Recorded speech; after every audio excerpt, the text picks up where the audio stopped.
Grey coding, और ये वाली जो सी पॉसिबल कॉम्बिनेशन है दिस इज फॉर M0, ये वाली किसके लिए है M1, ये M2 है, और ये वाली कितनी है M3, ये है M4, ये है M5, M6 और ये वाली M7। फिर इसके बाद ये कौन सी है M8, M9, M10 और M11, M12, 13, मिन टर्म 14 और मिन टर्म लास्ट वाली 15। ठीक है, जिनकी क्लासेस मिस हुई हुई है ना पीछे वाली, वो भी कुछ दिनों तक लेक्चर्स अपलोड होंगे तो उनको जरा देख लीजिएगा। बट ये बातें जरूरी हैं, ये सबको पता होनी चाहिए कि हम कहते थे कि जो हॉरिजॉन्टली हम इन अगर रोज में देखें तो सिर्फ वो वाले वेरिएबल्स सिंप्लीफाई होकर आंसर्स इनके वो वाले आएंगे जो कांस्टेंट रहेंगे, जो चेंज होंगे उनकी वैल्यूज हम इग्नोर कर देंगे, बिकॉज उनको अलजेब्रिकली भी जब आप सिंप्लीफाई करते हैं तो वैसे नलिफाई हो जाते हैं, उनकी वैल्यू खत्म हो जाती है। सो जब हम इसकी तरफ देखते हैं तो यहाँ पे ऑल द वे आपके पास पूरी जगह में C और D all the way change होते जाते हैं, सिर्फ एक चीज सेम रहती है, A और B की वैल्यूज दोनों क्या है 0 0 हैं। तो इसका आंसर 0 0 के लिए हम लिखेंगे A complement dot B complement, इसका आंसर आएगा। यानी कि 4 adjacent cells they differ by 2 variables, they differ by 2 variables। Similarly when we talk about this तो CD की वैल्यूज ऑल द वे पूरे M4 5 6 और 7 के अंदर चेंज हो रही हैं, CD की values only the same thing is A और B की वैल्यूज सेम रह रही हैं, A is 0 B is 1, so we consider A complement dot B, because you know हमने आंसर्स किस तरह से निकालने होते हैं एज सम लेना होता है प्रोडक्ट्स का। ठीक है, तो फिलहाल मैं एक मुख्तलिफ कॉम्बिनेशंस चूज कर रहा हूं, यहाँ पे कंसीडर कर रहा हूं जिससे आपको थोड़ा आइडिया हो जाए। इसका आंसर क्या था हमारे पास A डॉट B आंसर था, और इसका आंसर क्या आएगा A डॉट B कॉम्प्लीमेंट आएगा। सिमिलरली जब आप इसकी तरफ आप देखते हैं, इन रोज की कॉलम्स की तरफ आप देखते हैं, तो यहां पर भी आप देखें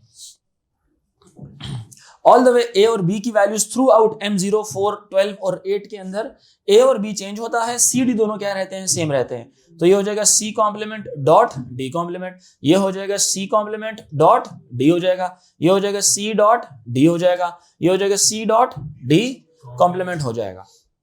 यानी कि 4 एडजेसेंट रोज हो या कॉलम्स हो, they differ by 2 variables. Similarly अगर आप इन दो कॉलम्स को जोड़ें और इन दो कॉलम्स को आप जोड़ें, इन दो कॉलम्स में A और B तो थ्रू आउट वर्टिकली चेंज ही हो रहे हैं, यहां पे इन दोनों में सिर्फ एक चीज कॉमन है, दैट इज C की वैल्यू 0, D भी चेंज हो रहा है। ठीक है, तो इसका आंसर आएगा C 0 है। तो इन 8 अगर एक ग्रुप हम इस तरह से बना लेते हैं 8 का, तो इसका आंसर आएगा C कॉम्प्लीमेंट। और यहां इन M3 2 7 6 15 14 11 और 10 अगर हमारे पास आते हैं तो इसका आंसर आएगा C आंसर आ जाएगा। इसी तरह से अगर ये वाला हो जाए, ठीक है, तो इसका आंसर हमारे पास A इस पूरे ग्रुप में 1 3 5 7 12 15 9 और 11 इसके इस तरह का जो ये ग्रुप बनेगा आपका, इस पूरे ग्रुप के अंदर क्या चीज चेंज होती है, A B चेंज हो रहा है थ्रू आउट वर्टिकली, हर एक रो में A B की वैल्यूज डिफरेंट हो रही हैं, इसी तरह से C की वैल्यूज डिफरेंट हो रही हैं, D सेम है, तो इसका आंसर किस में आएगा D में आएगा। ये कल प्रूफ भी की गई थी पिछले लेक्चर में कि यस। और इसी तरह से रैप होते हैं, जो बॉर्डर वाले जो उनसे आपके सेल्स होते हैं, दे रैप अराउंड। ठीक है, तो इसका आंसर कितना आएगा इसमें, और ये दोनों बैक से रैप होते हैं, तो इसमें D की वैल्यू सेम है, मतलब थ्रू आउट देखें इसको यूं बनाया जाएगा A यूं, और यहां से कैसे यूं दिखाया जाएगा। समझ आ रही बात है कि नहीं? इसके साथ इसका आंसर क्या आएगा D कॉम्प्लीमेंट। ये दोनों जो एंड वाले जो दोनों है ना, ये आपस में मैच हो रहे हैं, एंड वाले दोनों आपस में क्या हो रहे हैं, मैच हो रहे हैं। क्लियर हो रही है मेरी बात कि नहीं? अब इसी तरह से इनकी बात की जाए अगर, तो हॉरिजॉन्टली CD चेंज हो रहे हैं, A भी चेंज हो रहा है, सिर्फ B की वैल्यू 1 है यहाँ पे, तो इसका आंसर कितना आएगा B आंसर आएगा। और मतलब ये हॉरिजॉन्टली ये वाला सेल है, ये आपका ये सेल है, बोला जाए तो 4 5 6 7 12 13 15 14। ठीक है, और इसी तरह से ये वाला और ये वाला, तो इसका आंसर कितना आ जाएगा इसमें B की वैल्यू 0, तो ये बी कॉम्प्लीमेंट आ जाएगा। क्लियर हुई मेरी बात के नहीं? ठीक है। सो हमने कहा था कि 8 adjacent sales they differ by 1 variable, ठीक है। 16 adjacent cells will differ by no variable. So when all values are 1, there is no need to make a circuit. It's just a wire that is going. It's just a presence of the current. No logic. ठीक है। 8 ones हो जाएं तो उसमें से एक variable खत्म हो जाएगा, 4 ones हो जाएं तो 2 वेरिएबल्स खत्म हो जाएंगे। समझ आ रही है कि नहीं आ रही? अब आते हैं थोड़े से इनके रूल्स की तरफ। यस। सो हम ये बात, हमने एक और चीज आज पढ़ी कि जो ब्लॉक्स हैं किसमें, ये असल में ना रैप हो रहे हैं। जो बॉर्डर रोज है ना, ये वाली और ये वाली जो सी है ना, ये बॉर्डर रोज है। जो चेंज होती है we do not take consider, we do not consider those inputs या those variables which change. We only write in the answer the variable which is constant. ठीक है।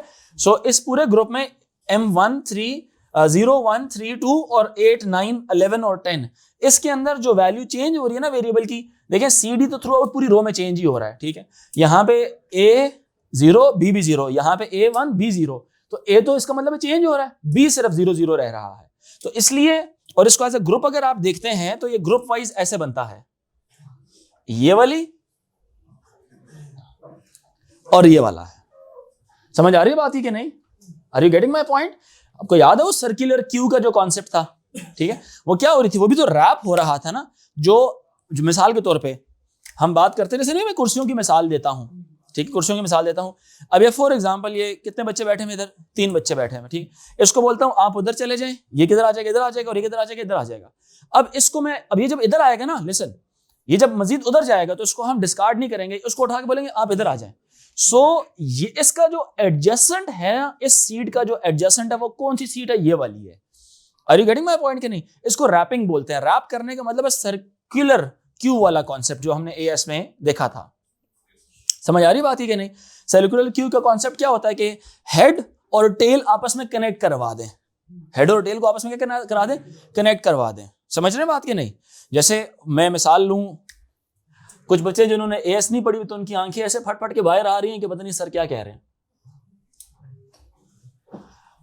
यहां पे वैल्यू पड़ी है मिसाल के तौर पे 1, 2, 3, 4 और 5 पड़ी। चलें 5 ये फर्स्ट वैल्यू है तो ये आपका आएगा फॉर एग्जांपल हेड, और ये अगर फिलहाल ये वाली लास्ट वैल्यू तो ये आएगी आपकी टेल। तो जब प्रोसेस होनी होती है तो हमेशा पहली first come first serve basis पे ये वाली प्रोसेस होती है। जब ऐड होनी होती है, कोई नया काम आता है, तो क्यू में हमेशा वो किधर आएगा? आखिरी वाली के बाद आएगा। तो यहाँ पे टेल इधर आ जाएगी। अगर प्रोसेस होती है तो प्रोसेस होने में ये प्रोसेस हो जाएगी, और हेड अब किसकी तरफ आ जाएगा? ये इसी तरह से जिस तरह बैंक में जाते हैं और आप बिल जमा कराते हैं तो एक लाइन सी लगी हुई होती है, तो एक आगे वाला जब बंदा हटता है तो सेकंड वाले बंदे की बारी आती है। तो ये उसी तरह से सेकंड वाले की बारी आ जाएगी, फर्स्ट वाला प्रोसेस हो चुका है। समझ आ रही बात है कि नहीं? अब अगर एक और बंदा आता है इस क्यू में तो यस हमारे पास तो जगह अवेलेबल है। तो अगर मैं उसको बोलूंगा नहीं यार 5 पे जो ना एक वैल्यू पड़ी हुई तो I can not process you, तो ये तो गलत बात हो जाएगी, मेरी तो बहुत ज्यादा मेमोरी ज़ाया हो जाएगी। अगर मैं as a whole broader perspective से देखूं, हेड इधर आता जाएगा और टेल चूंकि न्यू डेटा वो यहां से रिमूव नहीं हो रहा, तो हम बोलेंगे भाई मेमोरी कोई नहीं है, खत्म हो गई है। ऐसा थोड़ी होता है। अब उधर ला के इसको दे दे, न्यू डेटा आएगा तो यहाँ पे क्या आ जाएगा? यहाँ पे आपकी टेल आ जाएगी और छठा डेटा इधर आ जाएगा। बात समझ आई? प्रोसेसिंग इसी की पहले होगी, प्रोसेस यहां से ही होगा, ठीक है। और इसी तरह से करते करते करते सेकंड नंबर पे प्रोसेस ये होगा, फिर तीसरे पे ये, चौथा ये, करते करते फिर इसकी बारी आ जाएगी। समझ आ रही है कि नहीं? इसको बोलते हैं सर्कुलर क्यू। क्लियर हो रहा है कि नहीं? अब प्रोसेस होना होगा ना, ये प्रोसेस हो जाएगा, अब इसकी बारी आ जाएगी, ये आपका क्या हो जाएगा? ये आपका हेड हो जाएगा, और यहां से ये वाली मेमोरी स्लॉट खाली हो जाएगी। अब अगर प्रोसेस करना है तो 3 प्रोसेस होगा, और अगर क्यू में कोई चीज आना चाह रही है तो आ जाए, मोस्ट वेलकम, जगह हमारे पास खाली है, वो यहाँ पे आके सेव हो जाएगी। तो टेल क्या हो जाएगा? खुद को अपडेट कर ले। तो ये कॉन्सेप्ट किस चीज का है? इसका मतलब ये कि क्यूज आपस में एक दूसरे के साथ रैप हो रही हैं, ठीक है। सो यहां पर भी क्या है कि ये M2 का जो एडजेसेंट है वो कौन सा वाला है? M0 भी है और M3 भी है। M1 का एडजेसेंट कौन है? M0 and M3। इसी तरह से M3 का ये दोनों हैं, M2 का 3 और M0। यूं समझ लें कि वर्चुअली यहां पर भी एक और कॉलम है, यहां पे M0 पड़ा हुआ है, M4 पड़ा हुआ है, M12 पड़ा हुआ है और M8 पड़ा हुआ है। क्लियर है मेरी बात के नहीं? ये इस तरह से चल रहा है। इसी तरह से वर्टिकली M2 M6 और M10 के एडजेसेंट है, M3 M7 और M11 के एडजेसेंट है, M5 13 और 1 के एडजेसेंट है, M1 5 और 9 के एडजेसेंट है। So these things happens like this. Clear हो गई मेरी बात के नहीं? सो इसके मुख्तलिफ केसेस हम डिस्कस करेंगे। तो फिलहाल आप लिखें blocks that could be wrapped around vertically horizontally can also be considered as consecutive blocks. Blocks that can be considered, that can be wrapped horizontally or vertically. Blocks that can be wrapped horizontally or vertically.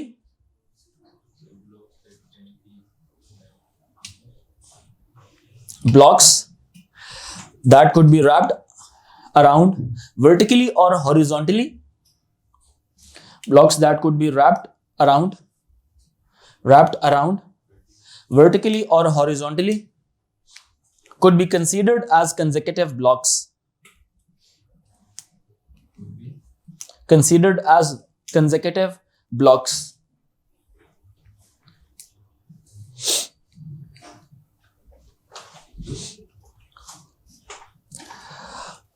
Jin sales में zeros होंगे उनको हम consider नहीं करते, जिनमें once होंगे सिर्फ उनको कंसीडर करेंगे। और वंस के जो ग्रुप बनाएंगे, लार्जेस्ट पॉसिबल ग्रुप बनाना है आपका, और वो जो ग्रुप होगा it should not be odd numbered group, ठीक है? It must be in the power of 2 की पावर में होना चाहिए वो। या बिल्कुल अकेला सोलो है तो एक होगा, सोलो है तो एक का ही सेल बन जाएगा। अदरवाइज दो के ग्रुप अगर 1 1 एडजेसेंट लिखे हुए तो दो का ग्रुप बनाना है, 1 1 अलग अलग आपने उसकी मिन टर्म्स को नहीं कंसीडर करना, बिकॉज जब आप दो को कंसीडर करेंगे ना तो उसमें एक वेरिएबल माइनस हो जाएगा बीच में से, ठीक है? आसान हो जाएगी बात, लिखने में आसानी हो जाएगी, ठीक है?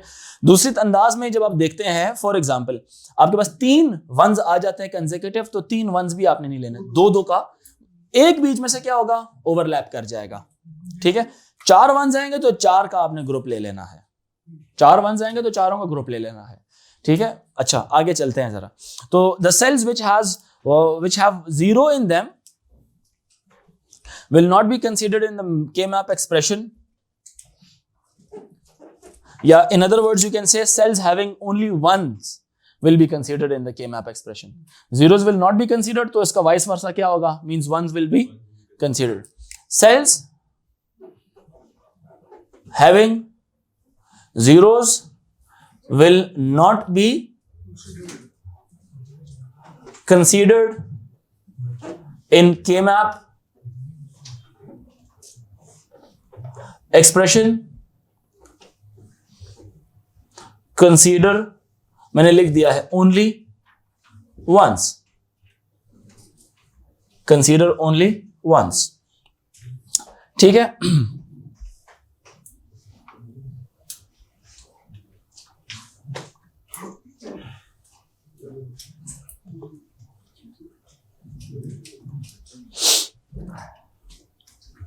इसके बाद all main term expressions are added together to get the पीछे वाली लाइट्स ऑफ कर, to get the final expression, ठीक है? Get the final expression.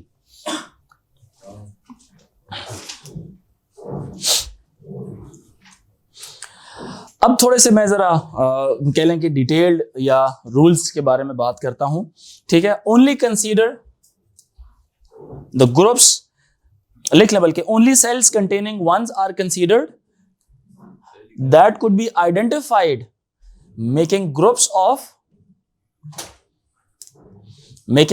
of only cells containing ones are considered cells containing ones are considered considered making groups of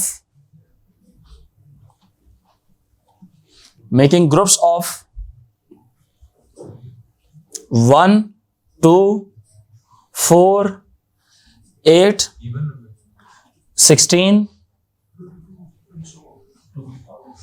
to power n, ठीक है, cells either horizontally या vertically, ठीक है,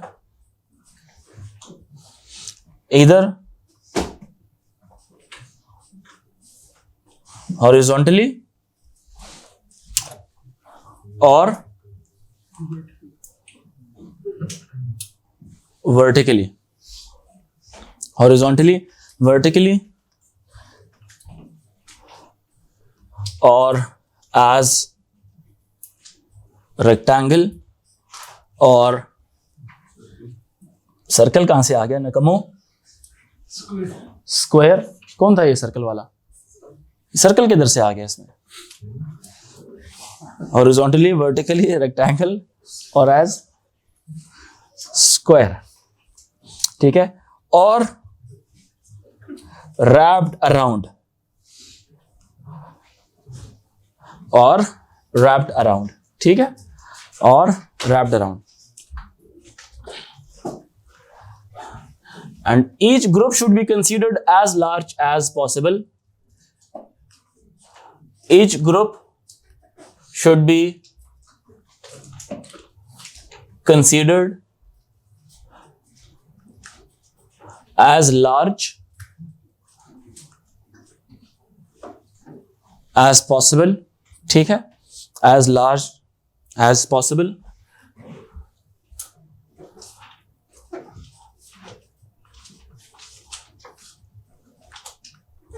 Number of cells in a group must be equals to what? 2 power n, 2 power n में होने चाहिए, यानी 1, 2, मतलब लार्जेस्ट पॉसिबल कोशिश करनी है आपके पास बने, ठीक है.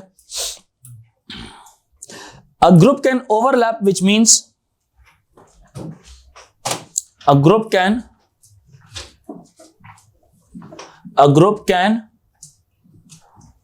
overlap with another group. A group can overlap with another group, which means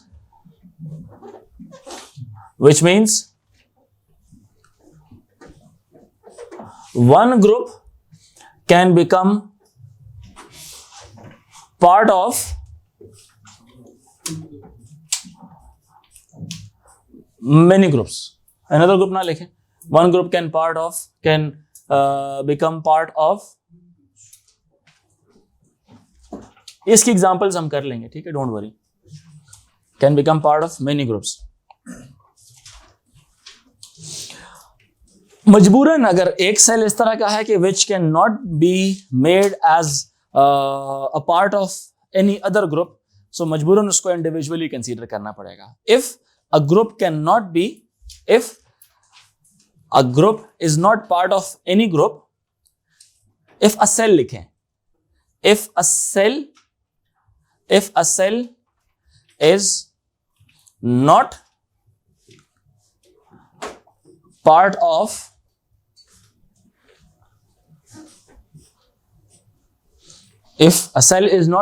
any group, then it is considered individually. Any group, then it is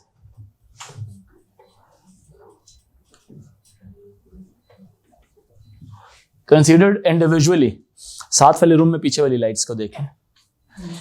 Considered individually as a group of itself. As a group of itself.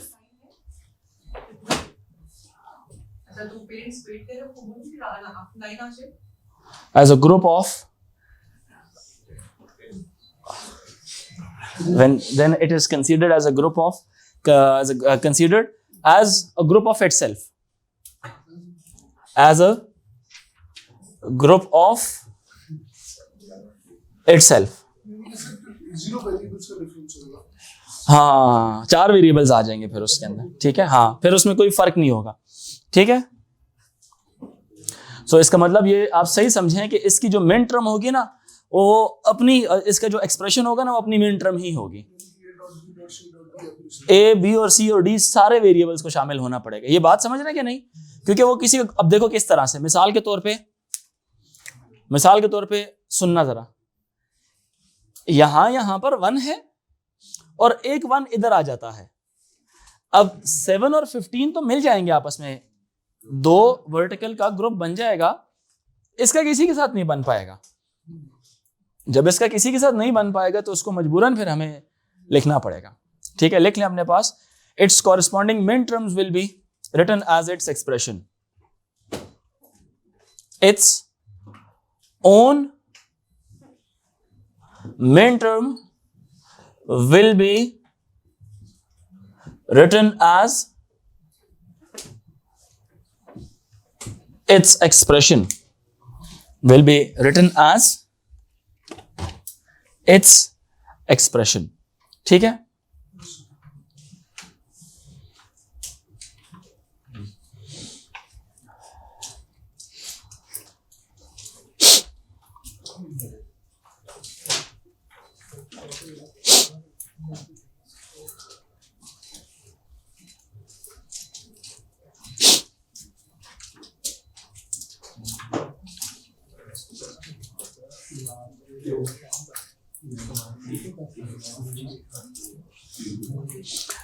Clear हो गया? और सबसे आखिरी बात, हर group के अंदर expression में सिर्फ वो वाला वेरिएबल लिखना है जो अपनी वैल्यू रिटेन करता है। जिसकी वैल्यूज चेंज हो रही होती है उसको खत्म कर देंगे, वो वेरिएबल ही नहीं लिखेंगे हम। Only in each group only those variables will be written which retain their value, यानी कि whose value keeps constant, ठीक है। in each group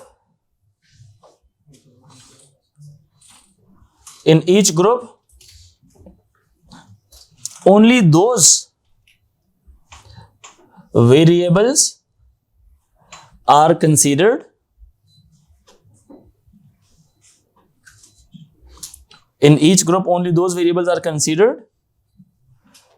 which retain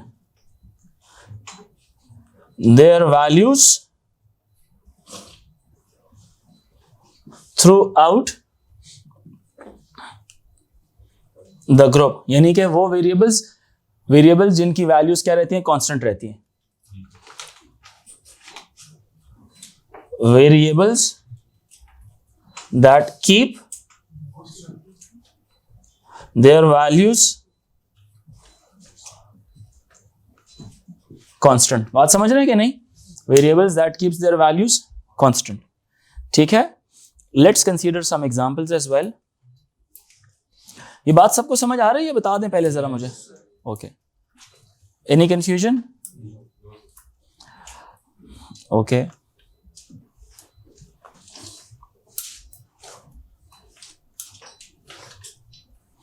Few examples. Let's consider a truth table of 3 variables.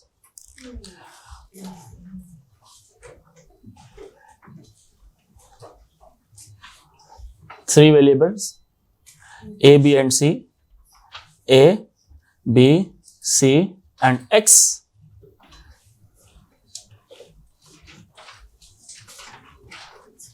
एक, दो, तीन, 4, 5, 6, 7 और 8। 0 1 0 1 0 1 0 1 0 0 1 1 0 0 1 1 0 0 0 0 1 1 and 1 1। For example इसमें इसकी जो आउटपुट्स आ रही हैं कुछ इस किस्म की आ रही हैं। इसकी आउटपुट्स मिसाल ले रहे हैं, ठीक है। यानी कि कहा जाए तो min term number 0, min term number 1, min term number 2, 3, 4, 5, min term number 6 and 7 is not considered, ठीक है। सो जब हम इसका के मैप की तरफ हम निगाह दौड़ाएंगे तो दोनों अंदाज में बना सकते हैं, ये आपके ऊपर डिपेंडेंट है। पहले तो वैसे बात अगर देखी जाए एग्जाम पॉइंट ऑफ व्यू से तो ये दिया होता है, अगर उसके अलावा जब देखते हैं कि बच्चे खुद भी बना सकते हो आप ये, ठीक है। एक तरफ आप एक वेरिएबल ले लें, बाकी वेरिएबल्स जो है ना आप दूसरी साइड पे ले लें। तो इसका ये मैं आपको खुद देखें, मैं बना रहा हूँ ना बार बार, एग्जाम से बनाया दिया होता है, तो जब आप खुद बनाएंगे ना तो आपको थोड़ा और भी ज्यादा इजीली समझ आ रही होंगी चीजें कि चीज ग्रो किस तरह से होती है। 0 0 0 1 1 1 एंड 1 0, ठीक है। और यहां पे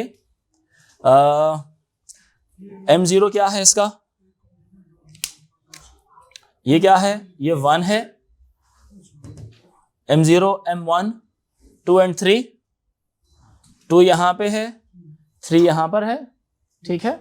और इसके अलावा 4 5 6 and 7, 4 5 6 and 7, ठीक है बच्चों। ये हमारे पास क्या बन गए, ग्रुप्स बन गए। 2 पावर 3 वेरिएबल्स है ना, तो 2 पावर 3 यानी कि 8 वैल्यूज हैं। तो ये जो के मैप है ये 8 वेरिएबल्स का बनाया हुआ है हमने, यस 8 वेरिएबल्स का के मैप बनाया हुआ है, ठीक है।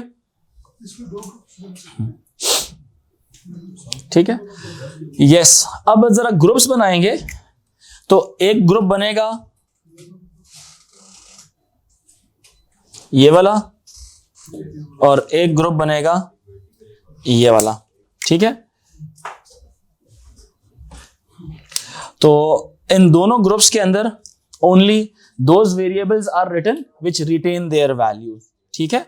Only those variables are written which retain their value. अब अगर हम इस ग्रुप के अंदर देखते हैं, तो इस ग्रुप में B और C, B0 B0 C0 C1, तो C गया और यहां पे इसका आंसर आएगा A complement dot B complement. और जब हम इस ग्रुप की बात करते हैं, A खुद को चेंज कर रहा है, B और C कांस्टेंट रख रहा है, B डॉट C कॉम्प्लीमेंट। इसमें A की वैल्यू थ्रू आउट क्या है, 0 0 है दोनों तरफ, मतलब इस पूरे ग्रुप में A की वैल्यू क्या है, 0 है। चेंज किसकी हो, B की वैल्यू भी आप देखें दोनों तरफ 0 है, C की वैल्यू एक दफा 0 है और एक दफा 1 है, तो C को आप कंसीडर नहीं करेंगे। कंसीडर किसको करना होता है, ये देखें इन ईच ग्रुप। पहले तो देखें अ ग्रुप क्या लिखा है, each group should be considered as large as possible, ठीक है, as large as possible. Cells containing ones are considered making group of इधर 1 2 4 इतने सेल्स। सारी बातें मैच कराएं, 2 पावर n सेल्स होने चाहिए, या तो एक सेल होना चाहिए ग्रुप में, या 2 होने चाहिए, या 4 होने चाहिए, या 8 होने चाहिए, and etcetera so on. 2 power n number of cells होने चाहिए, ठीक है। और each group should be as large as possible, ठीक है। और in each group only those variables, सबसे इंपॉर्टेंट पॉइंट है एक्सप्रेशन मेकिंग के लिए, which retain their value, only those variables are considered which retain their value. तो ये group 2 variables का बन गया जिसमें only ones are considered. Remember that, जब हमने ओनली वंस को कंसीडर किया तो इसमें A की वैल्यू क्या है, 0, A की वैल्यू क्या है, यानी एक कॉम्प्लीमेंट इज सेम। फिलहाल हम इसकी तरफ देखते हैं। ये था हमारा जो ट्रुथ टेबल, जिसके थ्रू हमने सिंप्लीफाइड बुलियन आंसर एक्सप्रेशन बोल रहे हैं या सिंप्लीफाइड सर्किट की तरफ हमने जाना था। मकसद सर्किट होता है, एक्सप्रेशन नहीं होती। एक्सप्रेशन तो हमें उस प्रोसेस के ऊपर काम करने के लिए हेल्प कर रही होती है ना, कि सर्किट आपका कैसा बनेगा। अब के में आपने ये कहा था कि दीज 2 सेल्स आर एडजेसेंट, इनका 1 आ रहा है, आप इनको कंसीडर करें, और इन दोनों के अंदर 1 आ रहा है, वर्टिकली हो हॉरिजॉन्टली हो, they will differ by 1 variable. हमने कंसीडर किया इसमें A कॉम्प्लीमेंट और B कॉम्प्लीमेंट, यानी A और B दोनों की वैल्यू 0 0 आ रही थी, C चेंज हो रहा था, तो हमने ये लिख दिया कि मैं अपने कहा था। इसी तरह से जब आप इसकी तरफ देखते हैं तो B 1 है और C 0 है थ्रू आउट इस वर्टिकल सेल के अंदर, ग्रुप के अंदर इनफैक्ट, ठीक है। तो B डॉट C कॉम्प्लीमेंट। के में अपने कहा डायरेक्ट लिखो आंसर। बुलियन ने क्या कहा, क्या चीज, don't you think it takes lot of time to simplify? नहीं, दिस इज नॉट लाइक उसकी लॉजिक आसान है तो मैं उसी को देखूंगा। देयर आर डिफरेंट टेक्निक्स, पहली बात तो ये है, ठीक है। फिर आता है ये तो 3 वेरिएबल्स हैं, व्हाट अबाउट 4 वेरिएबल्स? आपने इसकी प्रैक्टिस की हुई है, दैट्स व्हाई यू थिंक ओहो इट्स वेरी इजी। ये इसके रूल्स हैं, ये सारे आप रूल्स की प्रैक्टिस अभी की नहीं, एक सवाल किया और आप कहते हैं वो वाला आसान है। आप इसके 10-12 सवाल करें तो आप उससे जान छुड़ाएंगे, आप इसकी तरफ आएंगे। अगर आपको मैं बना बनाया ट्रुथ टेबल दे देता हूं और आपको मैं कहता हूं उसको सिंप्लीफाई करें, तो बहुत सारे ऐसे एक्सप्रेशंस होंगी उसमें आपको उसके सिंप्लीफाइड आंसर्स एक्सप्रेशंस के मे भी अगर याद ना हो, रूल नंबर 8, 9, 10, 11, 12 जो से हैं वो याद ना हो तो फिर प्रॉब्लम हो जाती है। ठीक है, ये तो एक बच्चे के ऊपर खुद ही डिपेंडेंट है कि मेथड्स है, जिस तरह साइमल्टेनियस लीनियर इक्वेशन सॉल्व करते हो तो बेशक आप सब्स्टिट्यूशन मेथड से सॉल्व करो या एलिमिनेशन मेथड से सॉल्व करो, ये आपके ऊपर है, अनटिल और अनलेस यू आर स्पेसिफाइड कि भाई ये वाला काम आप करें। प्रैक्टिकल डिजाइंस के अंदर, प्रैक्टिकल दुनिया के अंदर जैसे आपकी ख्वाहिश होती है आप उस तरह से करते हैं। Examiner wants to make sure that you guys know the topic. ठीक है, सो हर टॉपिक का एक अपना फायदा है। Naturally, if you ask me, sir, which one is more better, I will definitely suggest K-map is more user friendly. It's more easier. As you just increase the number of variables, you increase the number of those cells. 8 cells, 16 cells वाला K-map आए, 32 cells वाला K-map आ जाए. More easier ways to solve is using this K-maps, not using the expression. 5 variables को simplify करना और बहुत ज़्यादा सारी उसमें min terms अगर आ जाएं so it will be very difficult कि which min term must be made as a group with the other min term so that something is taken as common. यहाँ पे तो आप बहुत इजीली इन 2 एडजस्टेंट लिखे हुए हैं ना, जिस तरह नहीं अलजेब्रा में 4 टर्म्स होती हैं तो आप उसको फैक्टराइज जब करना हो तो समटाइम्स कुछ टर्म्स को पहली को तीसरी के साथ समटाइम्स जोड़ते हैं या पहली को चौथी को जोड़ के और दूसरी और तीसरी को जोड़ते हैं, तो 4 टर्म्स होंगी ना। सोचें अगर 32 वंस होते हैं या 16 टर्म्स होती हैं आपके पास, 16 टर्म्स में से मतलब 16 आउटपुट्स मिन टर्म्स होती और उनमें से लेट से 7 मिन टर्म्स हमने कंसीडर करनी है, तो किसका ग्रुप किसके साथ बनता, तो वो करते करते करते डेफिनेटली आंसर सही होता। मैं बुराई नहीं कर रहा हूं, आंसर सही होता, लेकिन it would have taken some time of hours. ठीक है, some mental you can say that के एक कैलकुलेशन थोड़ी हमें ज्यादा उसके अंदर रिक्वायर्ड होती। Are you getting my point कि मैं क्या कहना चाह रहा हूं? तो हर एक का एक अपना अपना फायदा है। डेफिनेटली इसका ये एक नुकसान हो सकता है कि ये जो डेवलप करते हुए डब्बा हमें बनाते हुए वक्त लग रहा है। टेल मी व्हाट इफ अगर मैं आपको ट्रुथ टेबल दे दूं, ये डब्बा बनाया दूं, आप क्या करेंगे? आप के मैप को चूज करेंगे या आप इसको चूज करेंगे? क्योंकि ये थोड़ी वर्किंग ज्यादा है। ठीक है, यहां पे इसको चूज करेंगे, सिर्फ यहां पे देखें जिधर वंस लगे वंस लगाएं, 0 लगाएं, 2 ग्रुप बनाए, आंसर निकालें। ठीक है, अब मिसाल ले रहा हूं, देखिए आंसर बुलियन ने और के मैप ने दोनों ने आंसर सेम दिया था। It is something, this is from K map, this is from K map, this is according to Boolean. क्या इन दोनों के आंसर में आपको फर्क नजर आ रहा है? बताओ मुझे, क्या इन दोनों के आंसर्स में फर्क है?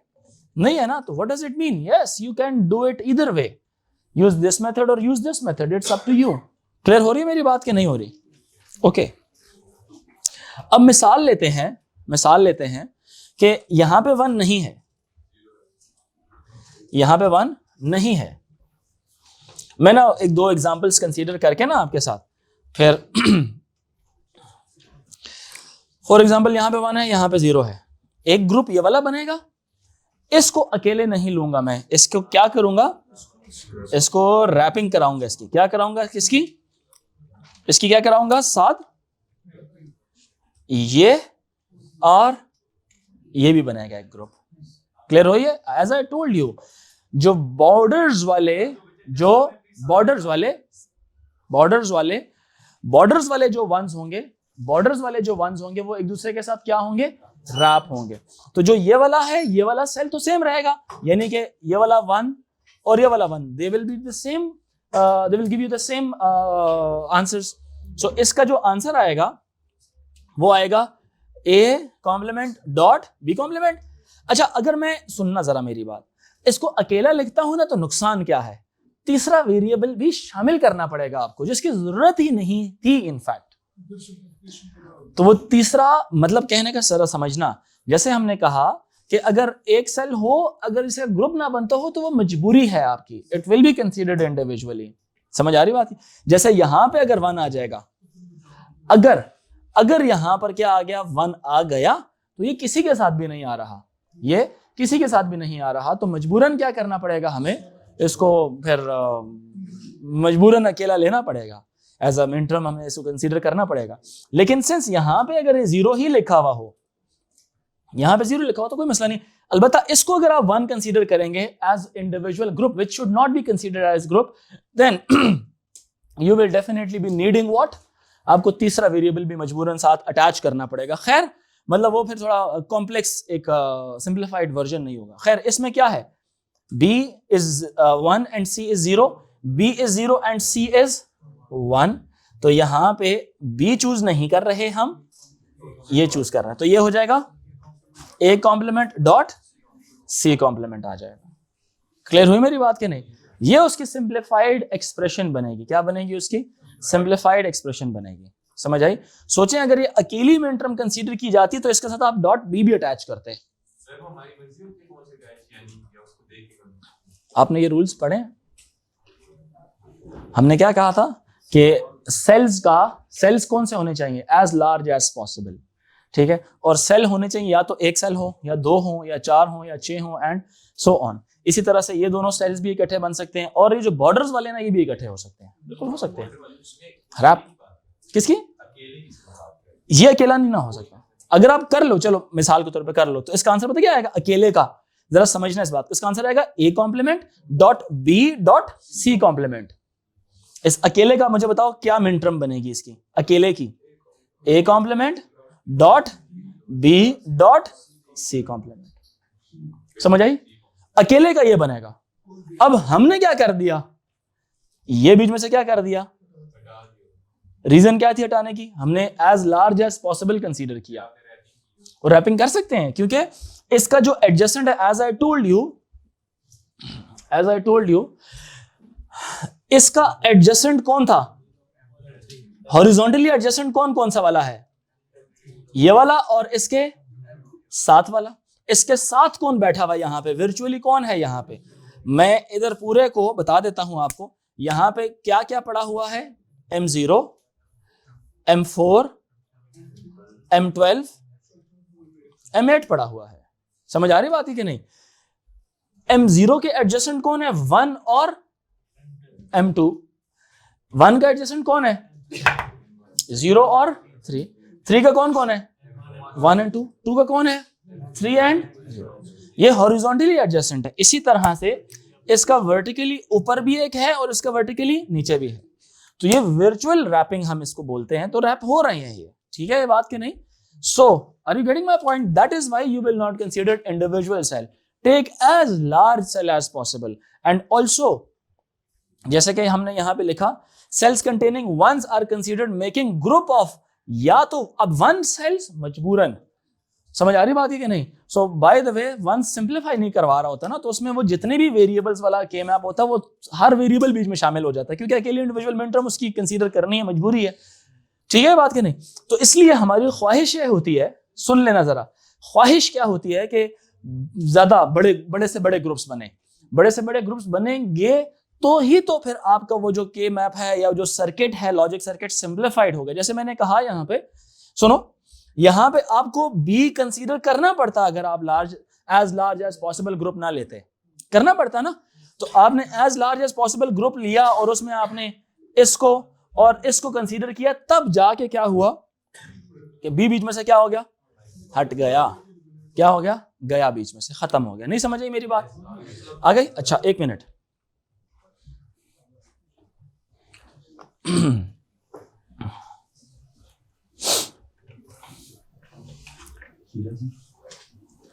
कोई कंफ्यूजन? सो एक और एग्जांपल है।